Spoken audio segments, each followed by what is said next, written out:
stock market crash is still coming. And this was after the 2008 crash. And the reason I could predict that the 2008 crash was just a prelude for the bigger crash coming, which we are in today in 2022.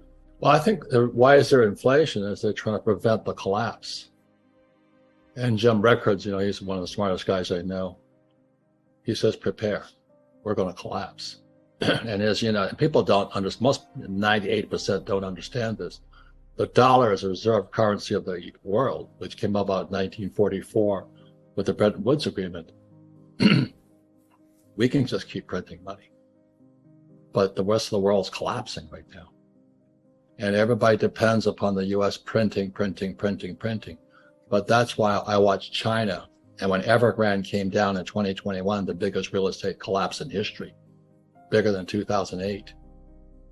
And all of a sudden, they lock people down with COVID. I've seen this story before because it happened in 2019. They're desperate, Brian. They're desperate. They're looking for anything that can stop this thing. But every time they said to me, don't fight the Fed, I'm saying, don't trust the Fed was my stay. Why would I trust those SOBs? They're a central bank system. The Rothschilds and all those guys control them. The richest families in the world control the central banks. And you said you pull the curtain aside. It's like the story of the Wizard of Oz. You pull the curtain aside. There's a little guy back there called the Fed chairman trying to keep the economy from collapsing on. But they're going to keep printing until the thing is destroyed. That's my prediction. Well, there's people much smarter than me who say that. I've been saying that for years, but I was the whack job or the Chicken Little on the outside, some whack job I don't have a degree in finance. I have what my degree is in? What? Oil. So I went to U.S. Merchant Marine Academy in Kings Point, New York. And this is in 65 to 69. And I studied oil. So when Biden, as soon as that communist, I go to military school. Most of I think 100% of my teachers were men, not women. And there's a very big difference on the way men teach men and women teach men. And so one of the things going on today, this is off the subject, but socioeconomically, more men are raised by single moms today. And the reason for that is back when in history, if you are a mom with a kid and you had a husband that wasn't making it, it was better for you to divorce him so the government would take care of you. So what happened back in the 50s and 60s was that the government became the parent because it supported the mothers who take care of the kids. So we have a whole generation of fat boys coming up. Just recently, it was all over the news in America, the U.S. Army cannot find men, soldiers. 1 out of 4 18-year-olds cannot qualify to meet the Army's needs. 1 out of 4 teenage boys are too fat and huggy. They can't make the physical. But economics, as you know, Brian, is kind of a philosophy. So it's like Christianity is different than Buddhism or Hinduism or Muslim. So economics is kind of a economic religion, to keep it simple. Yeah. So when you read Marx, most academics, like my poor dad, who was a PhD from Stanford University, was a Marxist, but they don't know it. They're not bad people. They're not bad people, but without financial education, they got no choice. They believe in labor unions. They believe in the tax the rich. They believe the abolition of private property. That's all Marx. If you read his book here, it's in here. So that was in 1965. I'm an 8-year-old kid getting yelled at and screamed at military school in New York.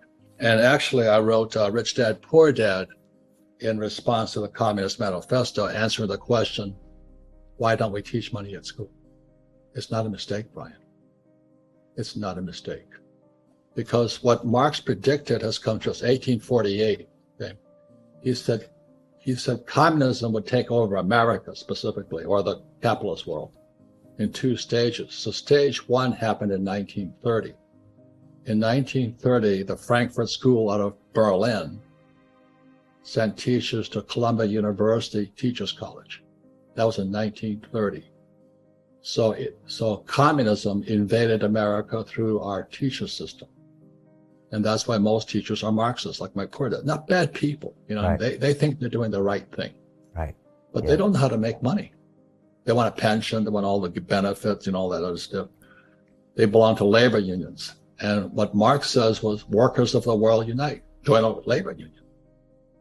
So my poor dad, well, my rich dad was anti-labor, and my poor dad was the head of the teachers union. So again, that's why I'm screwed up, Brian. I just call it economic religion. Yeah. Yeah. So capitalism is a religion, and Marxism is a religion. So is fascism. So is all those things. So when you can get it from that perspective, you have more options to choose which one you like. But the biggest problem today, again, is we have no financial education in our schools. But this is what's worse. I'm in New York City, 65 to 69, when studying oil. I drove tankers with Standard Oil. I invest in oil wells today. I don't investigate in oil stocks. I want the real stuff. The Fed cannot print oil, Brian. You know that. Not yet. So what happened, my digressing. So when Biden took the Keystone Pipeline XL, whatever it is, off the list, oil went from $30 a barrel to $130 a barrel in a few days. So in other words, inflation went through the roof. It wiped out the middle class and the poor. But a guy like me who invests in oil wells, not oil stocks, I made so much money, because when the price of oil went up to 130 today, I think it's 105. I'm creaming it right now. Unfortunately, it's killing the poor and middle class, because they can't put gas in the car, they can't buy groceries, and then they can't afford to shop. So I see all the clothes on sale everywhere and all this. And that's what's predicted in here. That's how I see the world from very economic point of view, but real economics. Do you know what I mean? They're inside the machine. Yeah. They're inside the whole grinder out there. And and this was book number 2. If I could show it to you, this is Cash Flow Quadrant. Oh, yeah. And the 4 people in capital or money all throughout the world. You have employees, small business, self-employed. You have big business, 500 employees or more. And you have I. It stands for insider. It doesn't stand for investor. So I always invest from the inside. And people say, well, isn't insider trading illegal? Yeah, for these guys. It's legal for these guys. The other thing is taxes, the only people that pay taxes are employees. They pay 40%. This is global.